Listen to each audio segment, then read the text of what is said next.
आज की डेट है 11 जून 2026। हमारा टॉपिक चल रहा है डर के खिलाफ की लड़ाई। डर के नहीं जीना, बिना डरे ज्ञान के आधार पर क्लैरिटी ऑफ नॉलेज के साथ जीना, एंजॉय करना है लाइफ को, हाँ, खौफ के साथ नहीं जीना। तो उसमें भी हमारा जो कल टॉपिक चला था फोबियाज के ऊपर। किसी को फायर का फोबिया है, डर लगता है आग के नजदीक जाने से। किसी को ड्राइविंग का फोबिया है। तो कल हमने और एक फोबिया का जो काफी डिस्कस किया वो है क्लस्ट्रोफोबिया। क्योंकि क्लस्ट्रोफोबिया जो है ये बहुत आम तौर पे मोस्ट ऑफ दी लोगों को होता है। आज की स्ट्रेसफुल अपना जो लाइफस्टाइल चल रहा है, बहुत सारे हमारे दिमाग में क्लस्टर रहता है, थॉट्स का झमेला है, हमारी सोच का झमेला चलते रहता है बहुत, जो जिसका हमारे पास कोई आंसर नहीं है, जिसका हमारे पास कोई सॉल्यूशन दिखाई नहीं देता, और उस वजह से हमें घुटन होती है। उन सोच की वजह से घुटन होती है, ठीक है, अंदरूनी घुटन है वो, मगर कहीं ना कहीं वो फिजिकल रूप में तब बाहर निकलती है जब हम अपने आप को एक बंद कमरे में, हाँ, या बंद माहौल में, बंद लिफ्ट में, कार में, बस में, जो पूरी पैक होगा, जहाँ तुम्हें कोई वेंटिलेशन या भागने का रास्ता नहीं नजर आता है, उस वक्त तुम्हें ये फोबिया ट्रिगर करता है। और उस वक्त बहुत अनईजी फील होता है, ऐसा लगता है भागो यहाँ से, दरवाजा तोड़ दो, कुछ तो भी ऐसी उटपटांग हरकत करके तुम्हें वो तुम्हारा घुटन बाहर निकलने की कोशिश करता है। तो ये जो क्लस्ट्रोफोबिया हमने जो कल डिस्कस किया था वो है घुटन भरा। हमारी जो सोच में घुटन होती है हमें, जिसकी वजह से हमारे हमारे पास उसके बहुत आंसर्स ही नहीं होते हैं कि हमारे साथ ऐसा क्यों हो रहा है, ऐसा क्या हुआ है, ये लोग ऐसा क्यों बिहेव करते हैं, या इस तरह का माहौल, अभी जैसे फॉर एग्जांपल स्ट्रेसफुल माहौल चल रहा है, बिकॉज ऑफ वॉर्स चल रहे हैं, वॉर की वजह से रिसेशन आ चुका है, सब जगह महंगाई बढ़ी हुई है, घर को किस तरह से मैनेज करना है, लोगों के जॉब्स जा रहे हैं, लोन है, तो ऐसे बहुत सारे दिमाग में चलते रहता है जिसका हमारे पास कोई भी सॉल्यूशन नजर नहीं आता, और इस माहौल में घुटन होती है ना। ये एक है। दूसरा है कभी कभी स्ट्रेसफुल रिलेशन होते हैं, घर का माहौल जो रिलेशन है, जो हमारे साथ में घिरे हुए लोगों के साथ है, जैसे सास होते हैं, ससुर, हस्बैंड, वाइफ, बच्चे, जिनके साथ हमारी जमती नहीं है, और जैसे ही उनका प्रेजेंस होता है तो हमें घुटन सी होने लग जाती है ना। वो घुटन, वो वाली घुटन का भी रिलेट करता है क्लस्ट्रोफोबिया में। तो ऐसे वक्त में हमको नहीं लगता अरे इस घर से बाहर निकलो, मुझे अभी नहीं चाहिए ये तनाव, ये नहीं चाहिए, ये लोग आए माहौल नेगेटिव बना देंगे, तो हम कहीं ना कहीं वहाँ बाहर निकलने की कोशिश करते हैं, और फिर कहाँ जाते हैं जहाँ शांति लगती हो, ऐसा मंदिर के शांत जगह पे जाएंगे, या कोई नेचर की जगह पे जाएंगे, जैसे पानी के झरने के पास जहाँ पानी बह रहा हो, या हरियाली की जगह पे, सनसेट के पास, सनराइज, ऐसे कुछ नेचर से कनेक्ट हो जो हमें शांति देता हो, है ना। तो ऐसे इसमें जाने की कोशिश करते हैं। ये सारा जो रिजल्ट है ये है क्लस्ट्रोफोबिया। क्लस्ट्रोफोबिया में ये बाहर निकल के आता है कि ये बहुत से, मैंने आम तौर पे अगर देखा है क्लस्ट्रोफोबिया के शिकार, 10 अगर इंसान हो तो 10 में से 5 लोगों को क्लस्ट्रोफोबिया है आज की दुनिया में, आज के डे में, बिकॉज ऑफ टेंशन वाला माहौल। ठीक है, इससे रिलेटेड और भी किसी को कुछ क्वेश्चन पूछना है, या वो इस दौर से ऐसे गुजर रहे हैं और उनको अभी तक समझ में नहीं आ रहा है कि क्या है ये वजह, कोई है किसी को कुछ पूछना है क्लस्ट्रोफोबिया या हाइट का फोबिया, या फायर, और ये इनको कैसे ओवरकम करना है, इनके साथ कैसे लड़ना है, कल उसके भी बारे में बताया था कि बाबा ने उसका भी सॉल्यूशन हमें मुरली में दिया है। वो है ड्रिल का सॉल्यूशन, कैसे हमें ड्रिल करना है। हम पहले जो ड्रिल कर रहे थे किसका, डर का, डर का ड्रिल कर रहे थे, है ना। हमारे जो क्वेश्चन के आंसर्स नहीं मिले हैं, जिस माहौल का है उसके बारे में हम सोचते रहे, उसी की ड्रिल करते रहे, और इस वजह से हमें घबराहट होती है। और बाबा ने वही पैटर्न अपनाने को कहा, ड्रिल ही करना है, वही चीजें रिपीट भी करनी है। और कौन सी वाली रिपीट करनी है? सॉल्यूशन की, हाँ, सामना करने की। बार बार तुम्हारे दिमाग में वो रिपीट करना है, अरे इसको तो मैं पहले भी पार कर चुका हूँ, आज भी कर सकता हूँ, पहले मैं नहीं डरता था तो मैं आज क्यों डरूं। हाँ, इस तरह से अपने आप को क्वेश्चन करके आंसर दो उसका, एंड उसमें से बाहर निकलो। इसकी ही ड्रिल करते रहोगे तो तुम फोबिया से बाहर आओगे। कल जैसे एक एग्जाम्पल हमारी शशि बहन की बेटी के बारे में किया था। उनको आग से डर लग रहा था, कहीं पे उनके मंदिर में दिए की वजह से आग लगी थी, और उन्होंने ओवर थिंक कर लिया था उसको लेके। तो ओवर थिंकिंग मतलब क्या? ड्रिल करना। उन्होंने उसकी ड्रिल करी, एंड वो नतीजे पे क्या पहुंची कि ऐसा भी सब कुछ हो सकता है, सब घर जल सकता है, बच्चों को लेके भागना पड़ेगा, ये वो, ऐसे बहुत सारे ख्याल आ जाते हैं। इसी को बोलते हैं ड्रिल करना। अब हमें उसका उल्टा ड्रिल करना है। कैसे? कि उसने उस वक्त भी आग लगी थी तो किस तरह से टैकल किया था। हाँ, अगर वो टैकल कर सकते हैं, सभी कुछ बचा सकते हैं, एंड ऐसे वक्त में हमको और क्या क्या प्रिकॉशंस लेने होते हैं। घर में एक फायर एक्सटिंग्विशर ला के रखो, और इस तरह से घर हमें रखना है ताकि इजी वे आउट मिले हमको। हाँ, इजी रीच आउट हो, हम बाहर भागने के लिए या लोगों का हेल्प लेने के लिए या हेल्पलाइन नंबर के लिए, और अपने बच्चों को भी ट्रेन करके रखो कि ऐसे वक्त में किस तरह से करना है। इसको कहते हैं ड्रिल करना। हाँ, अपने आप को उन माहौल के लिए तैयार करने को कहते हैं ड्रिल करना। और फिर देखो आप कैसे उस फोबिया से बाहर निकलते हो। ठीक है? यस पूजा बहन। जी जी मीठी दीदी, यहाँ भी पहले बहुत था कि लिफ्ट में मैं बहुत डरती थी जाने में। एक बार हुआ भी था, बंद लिफ्ट थी, बंद हो गई थी, 4 लोग अंदर थे और मैं जोर जोर से बता रहा था कि खोलो खोलो बस खोलो। बहुत पहले की बात है। तो किसी ने बताया आपको थायराइड है, वो थायराइड के कारण आपको ये डर बैठ गया है। और फिर जैसे पिक्चर हॉल में जाना है कि पिक्चर हॉल में आग लग जाए, बंद हो जाए, निकल नहीं पाए, वो थॉट्स आते ही रहते थे। तो बहुत डर, बहुत सारी चीजों का वो डर, हाइट का डर, आग का डर, सबका लगा ही रहता था। अभी जो हमारी मीठी भावना दी माँ है ना, उन्होंने हमें बताया कि कोई भी थॉट आ रहा है डराने वाला, चिंता वाला, उसे आने दो, उसके साथ बैठो, उससे भागो मत। हम जब भागते हैं तो वो बार बार आते हैं और बार बार परेशान करते हैं हमें। और अभी जो सिचुएशंस आ रही हैं उस पे कई चीजें चलती रहती हैं, क्योंकि थॉट्स लगातार हमारे आते ही रहते हैं। हम बाबा को भी याद करते हैं, बाबा को भी देते हैं सब कुछ, लेकिन वो मन जो है वो भागता है। और फिर जब उसके साथ बैठते हैं, जो आता है उसे सहजता से स्वीकार करते हैं, तो उसके साथ डील करना इजी हो जाता है। ये मुझे आत्मा का अनुभव है। बस यही मालूम होता है। थैंक बहुत यू। अच्छा आपने बहुत अच्छा आपने शेयर किया कि किस तरह से आपने अपने डर पे, अपने फोबिया पे काबू किया है और उससे बाहर निकले हो।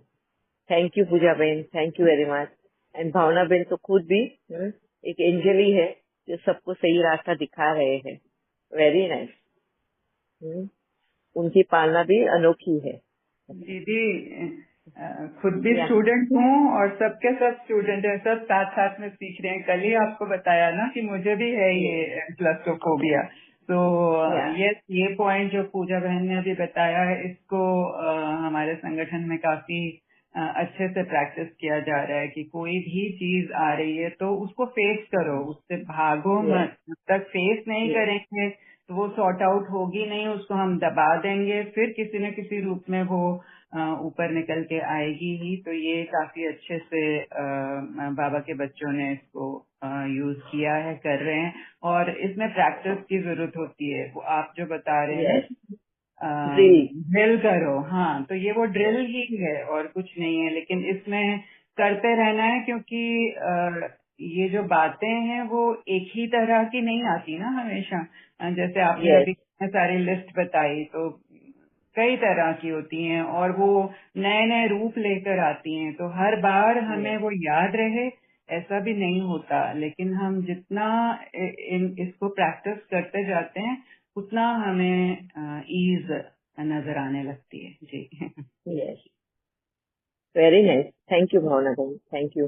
बहुत अच्छी आप प्रैक्टिस करवा भी रहे हो, कर भी रहे हो। और किसी को कुछ क्वेश्चंस इसके लिए, ये फोबिया के बारे में? और दूसरे कोई फोबिया?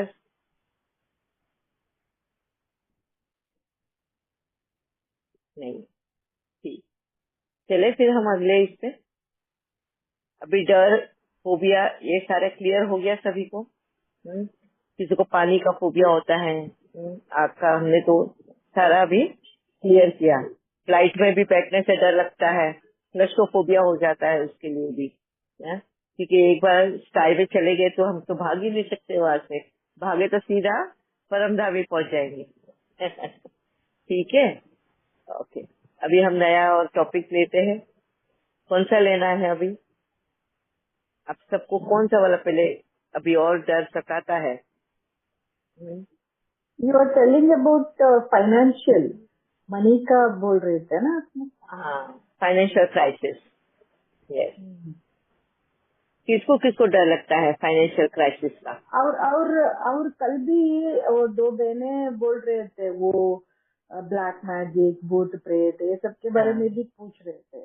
पता नहीं वो यस, है या नहीं। यस, वो भी लेंगे क्योंकि अभी तक लोगों को क्लियर नहीं है इसके बारे में, तो लेंगे जरूर वो भी। तो पहले फाइनेंशियल क्राइसिस को लेकर करते हैं, क्योंकि बहुत लोगों का ये फाइनेंशियल क्राइसिस का जो डर है, ये वही है वापिस से जो हमने पहले स्टार्ट में लिया हुआ है।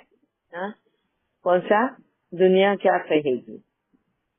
अगर आज हम कंगाल हो गए तो दुनिया क्या कहेगी, है ना? उससे डर लगता है, क्योंकि फाइनेंशियली हमने अभी तक जब साउंड थे तो हमने बहुत बड़ी बड़ी कमिटमेंट्स करके रख लेते हैं, या हम बहुत दिखावा करके बैठ जाते हैं। कभी फॉरेन ट्रिप ले रहे, कभी इधर उधर घूमने जा रहे, ब्रांडेड चीजें खरीदते हैं, ब्रांडेड ये करते हैं, हाई फाई रहने की कोशिश करते हैं। और वही वजह बन जाता है कहीं ना कहीं हमारे डाउनफॉल के लिए। और जब डाउनफॉल होता है ना, उस वक्त ये सारी चीजें लग्जरी बन जाती है, और ये लग्जरी को हमको सबसे पहले कट डाउन करना पड़ता है ना? क्योंकि हमें अभी घर को मैनेज करना है, कम से कम पैसों में ज्यादा से ज्यादा आउटपुट लाना है। तो ऐसे वक्त में हमें जो ये लग्जरी लाइफ जी रहे थे इसको कट डाउन करना है, और वो सोच के कि अभी ये सब कुछ नहीं मिलने वाला है। ये हमारा comfort zone, luxury life is our comfort zone. ठीक है, अब वो कंफर्ट जोन से बाहर निकलना है। पहले 5-5 मेड्स थे घर में काम करने के लिए, हुकुम चलाना है, और अब 5 की जगह पे हमें 2 मेड या 1 मेड से काम चलाना है, बाकी का खुद करना है। अब दुनिया को, नेबर्स को, सबको जवाब देना है, क्यों, क्या हुआ है। औरतों को भी बहुत होता है एंड आदमी को भी बहुत होता है। फेस करना, अपने बच्चों के फ्रेंड सर्कल में जाते हैं, वहाँ पे भी पेरेंट्स को भी जाते हैं ना, बर्थडे पार्टीज है या ये है, वहाँ पे भी उनको भी फेस करना। ये फाइनेंशियल क्राइसिस को लोगों तक बताना बहुत ऑकवर्ड पोजीशन में डालते हैं, और वो डर बैठ जाता है कि अगर किसी को पता चला तो क्या होगा। यहाँ पे भी उसकी ओवर थिंकिंग होती है। क्या है ओवर थिंकिंग? कि हमें कोई पूछेगा नहीं, वो मान सम्मान नहीं मिलेगा, हमें गरीब गरीब करके बोलेंगे, आज हमें उनकी कम्युनिटी में इंक्लूड नहीं करेंगे। जिनके साथ पहले तुम फॉरेन ट्रिप ले रहे थे, आज तुम नहीं जा पाओगे उनके साथ में वो फॉरेन ट्रिप के लिए, तो वो चले जाएंगे, तो तुम एक्सक्लूड हो जाओगे उस ग्रुप से। तो तुम्हें वो महसूस होगा कि अरे अभी हम उनके साथ नहीं घूमेंगे, वो बड़े लोग हो गए, हम छोटे लोग हो गए। ऐसे बहुत सारी चीजें तुम्हारे दिमाग में चलती है, एंड इसी का डर तुम्हें सताता है, रात को सोने नहीं देता। तो इस सारे डर का जवाब क्या है? बाबा ने बहुत इजी वे बताया है।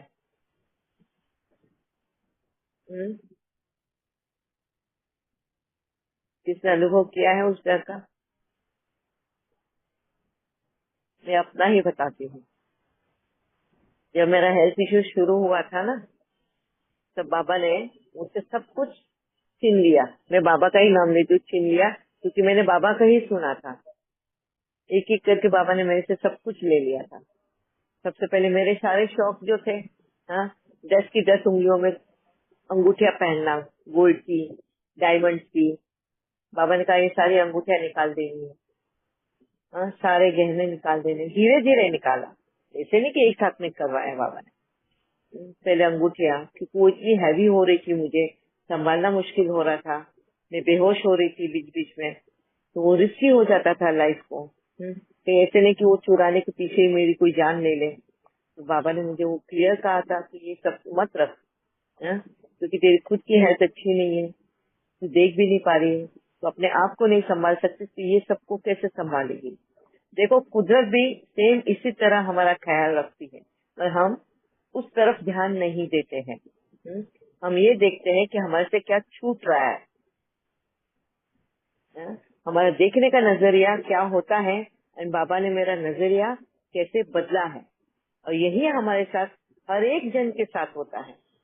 हमें कहीं ना कहीं नेचर रियलिटी में लाने की कोशिश करता है, और हम क्या करते हैं, उस भ्रम में जीने की कोशिश करते हैं। ठीक है, ध्यान से सब लोग सुनना कि किस तरह बाबा ने मेरी सोच को बदला है। तो मेरी अंगूठा निकलवाई, गोल्ड से, हाथ खाली किए, पहले मैंने कर दिए। मेरे को बहुत बहुत दर्द हो रहा था, क्योंकि मेरे को और गहनों में कुछ भी दूसरा पसंद नहीं था, पर अंगूठियां बहुत पसंद थी हाथ में पहनने की।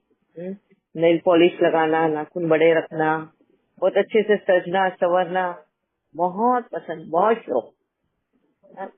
सवेरे अगर उठूं ना, बेडरूम से बाहर निकलने से पहले कंघी करूं, हाँ, लिप ग्लोस लगाऊं, काजल लगाऊं, नहाना भी होगा मुझे, पहले मैं रूम से बाहर निकलना, बेडरूम से बाहर निकलने के वक्त ही मैं ये तैयार होके अपने रूम से बाहर निकलती थी। अभी आप सोच सकते हो कि मेरी क्या लाइफस्टाइल थी। और जैसे ही ये हेल्थ इश्यू शुरू हुआ, एक रात में मेरी जिंदगी बदल गई है। सबसे पहले बाबा ने मेरी क्या करवाया, बाबा मतलब शिव परमात्मा। क्योंकि नए बच्चे भी अगर ज्वाइन हुए हैं तो उनको भी समझे कि मैं किन के बारे में बात कर रही हूँ। शिव परमात्मा ने कहा कि ये गोल्ड की अंगूठियां उतार दे बेटा, ये तेरी जान की रिस्क है, तो बेहोश होती है, तो इससे इतना वजन संभाला नहीं जाएगा, अपनी सुरक्षा इनकी भी सुरक्षा कर नहीं पाएगी। और मैंने निकाल के रख दिया उसको। फिर क्या कहा, मेरी आंखों की रोशनी जा रही थी, दिखना कम हुआ, तो मैं अपने आप को संवार नहीं पा रही थी, लिपस्टिक लगाना, काजल लगाना नहीं कर पा रही थी, क्योंकि दिखता ही नहीं था बराबर। और उस वक्त मैं आधी भी नहीं थी अंधेपन की। मेरे को नहीं दिखाई देता है मैं अंधेपन को किस तरह से स्वीकारना है, और किस तरह से उसका अभ्यास मेरे जीवन में लाना है, प्रैक्टिस करना है, कि मेरे को बिना देखे भी हर काम करने को आना चाहिए, उसकी भी मुझे आदत नहीं थी। तो मैं बहुत गड़बड़ा जा रही थी उस जीवन से। तो ऐसे वक्त में बाबा ने कहा, ये भी सबका त्याग कर, तुझे क्यों संवरती थी, सजती थी, क्योंकि तुझे देखने को, अपने आप को देखने को वो बहुत अच्छा लगता था। अभी आज अगर तू अपने आप को देख ही नहीं पा रही है, तो क्यों ही करना है तुझे। ऐसा समझा के मेरे को वो सजने का बंद करवाए। अभी काजल भी लगाना, मेरा हाथ कांपता था, आंखों में काजल घुस न जाए, इसलिए काजल